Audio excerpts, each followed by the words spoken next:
Article 6.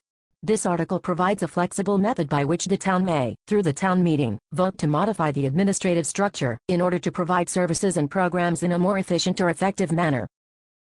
Article 7. This article contains a number of technical provisions, but it also contains a number of substantive ones which should be noted as follows. A notice of every vacancy which occurs in a town office or town employment is to be posted, so that qualified town residents may submit their names for consideration. B. A standard procedure governing removals is provided which is designed to be fair and equitable and uniform. C. A system by which an elected official may be recalled from office before the term for which he is elected has expired will for the first time in our history be available. It is not intended to be a simple procedure, or one which will be frequently used. However, it will be available in extreme situations. The signatures of 10% of the voters would need to be gathered within 14 days, in order to call a special election at which it would be determined if the elected official should be removed from office. At the present time this represents almost 1,000 names. Article 8. This article provides the bridge between our existing system of government and that which would prevail under the Charter. All town officers and employees would continue to serve. No town employee is going to lose his or her job because of the Charter. The Sewer Commission will cease to operate as a separate entity and its functions will be placed in the Municipal Maintenance Department. Respectfully submitted, Wareham Charter Commission. George C. Decas Chairman, Edward Tomagini, Vice Chairman, Robert A. Collins, Phyllis A. McGraw, Charles S. Gleason, M.D., Waldo N. Robbie, Helen Palmer Lincoln, George F. Tabor. Article 1. Incorporation Division of Powers. Powers of the Town.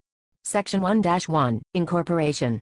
The inhabitants of the town of Wareham within the territorial limits established by law shall continue to be a body corporate and politic under the same Town of Wareham. Section 1-2, Short Title.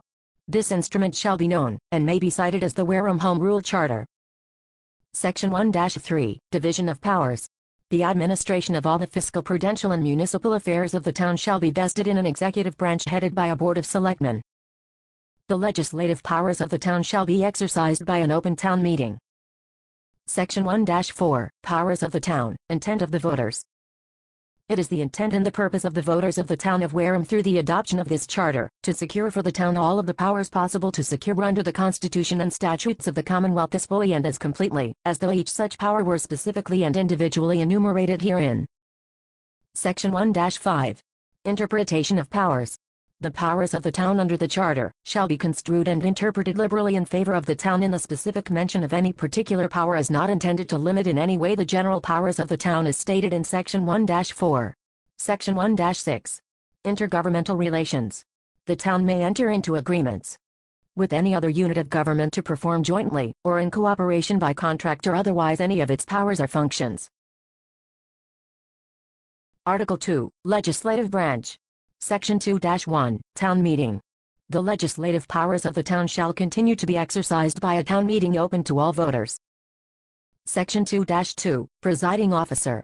A town moderator chosen, as provided in Section 3-4 shall preside at all town meetings, regulate the proceedings, decide all questions of order, and make public declaration of all votes. In the event of the absence or the disability of the town moderator and deputy town moderator, the town clerk shall call the meeting to order, and shall preside, until a temporary town moderator is chosen as prescribed in MGL Chapter 39, Section 14. Note, Section 2-2 was amended by town meeting vote at the annual town meeting, held on April 3, 2001 under Article 41 authorizing the addition of a deputy town moderator. Approved by the Attorney General's Office on June 1, 2001. Section 2-3, Time of Meeting. The town meeting shall meet at least twice in each calendar year.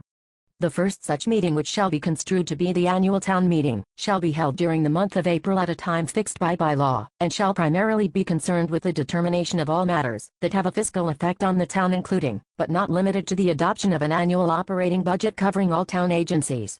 The second such meeting shall be held during the last 4 calendar months at a time fixed by law.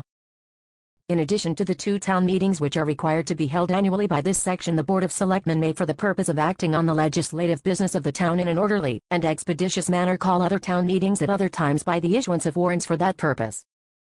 Section 2-4, Town Meeting Warrants. A. In general.